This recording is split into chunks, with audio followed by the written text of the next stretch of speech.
Stranger stories.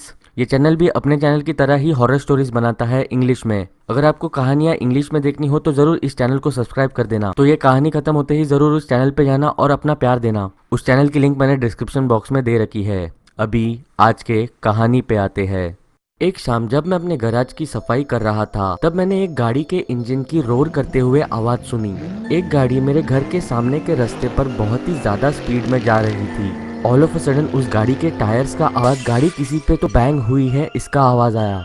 मैं garage से बाहर निकल के रास्ते पे आया। मुझे रियलाइज हुआ गाड़ी का एक्सीडेंट हुआ है। गाड़ी एक यंग लड़के के ऊपर से जाके झाड़ को टकराई थी। उस लड़के की बॉडी गाड़ी के बाजू में ही पड़ी थी। मैंने इमीडिएटली अपना सेलफोन निकाला और एम्बुलेंस को बुला लिया। मैं शॉक में था ये देख के कि जो इंसान गाड़ी चला रहा है वो अपने गाड़ी से बाहर निकला और अपने गाड़ी को इंस्पेक्ट कर रहा है। वो इंस्पेक्ट कर रहा था कि गाड़ी कितनी डैमेज हुई है। उसने उस चोटिल लड़के की तरफ जरा भी नहीं देखा। ऑल ऑफ अ सडन एक औरत भागती, चिल्लाती, रोती हुई उसके घर से बाहर निकलकर उस स्पॉट पे आके पहुंची जहाँ पे एक्सीडेंट हुआ था। वो ऑब्वियसली उस बच्चे की माँ थी। वो उस ड्राइवर के ऊपर चिल्लाने लग गई, ये तुमने क्या किया? What have you done to my son? उसके चिल्लाने की आवाज से मैं तक डर चुका था। उस ड्राइवर ने उस बच्चे की माँ को रफली पुश किया और उससे आर्ग्यू करने लग गया। इट्स नॉट माई फॉल्ट, तुम्हारा बच्चा मेरे गाड़ी के सामने आया, देखो उसने मेरे गाड़ी का क्या हाल कर दिया है। आई विल मेक यू पे फॉर दिस। शाप लगेगा तुम्हें, बच्चे की माँ चिल्लाई। शाप लगेगा, I will never forgive you for this. घटनास्थल पर एम्बुलेंस आ पहुंची लेकिन वो कुछ नहीं कर सकते थे। उस औरत का बच्चा ऑलरेडी मर चुका था।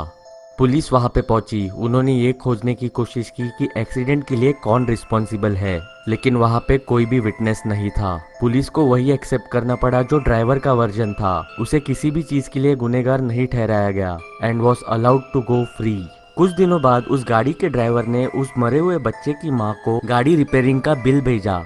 जब लड़के के माँ ने बिल्स को पे करने से मना कर दिया तब गाड़ी के ड्राइवर ने उसे कोर्ट में खींचा। वो बेचारी अपने बच्चे को खोई हुई दुखी औरत वो केस हार गई। उसे उस कार डैमेज के पैसे भरने पड़े। वो एक्सीडेंट होके कुछ महीने हो चुके थे। एक दिन जब वो ड्राइवर ऑफिस से अपने घर आया तब उसको पता चला कि उसकी वाइफ डिसअपियर हो चुकी है। उसने पुलिस को कॉल किया और एक मिसिंग पर्सन की केस रिपोर्ट की, लेकिन पुलिस को उसके वाइफ के बारे में कुछ भी पता नहीं चला। उसकी वाइफ अचानक से जैसे कि गायब ही हो चुकी हो। कुछ दिनों बाद उस गाड़ी के ड्राइवर दो बच्चे मिस थे। उन्हें लास्ट स्कूल से निकलते हुए देखा गया but they never arrived home. रास्ते में ही वो मिस्टीरियसली डिसअपियर हुए। कुछ हफ्तों बाद उन दो बच्चों में से किसी एक बच्चे की डेड बॉडी उस कार ड्राइवर के घर के सामने वाले कचरे के डिब्बे में मिली। जो डिटेक्टिव्स इस केस को इन्वेस्टिगेट कर रहे थे उन्हें उस कोर्ट केस के बारे में पता चला जो उस औरत और इस ड्राइवर के बीच में हुई थी। उन्हें उस औरत पे शक हुआ। उन्होंने उस औरत की घर की तलाशी का सर्च वारंट निकाला। उस औरत की घर की तलाशी लेते वक्त तो उन्हें दिखा, वो देख के वो हॉरिफाइड हुए।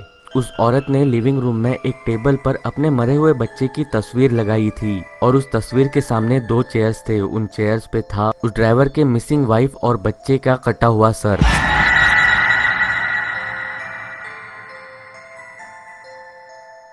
पुलिस ने उस औरत को गिरफ्तार किया। उस औरत ने कन्फेस किया उसने ये सब इसलिए किया क्योंकि उसे रिवेंज चाहिए था।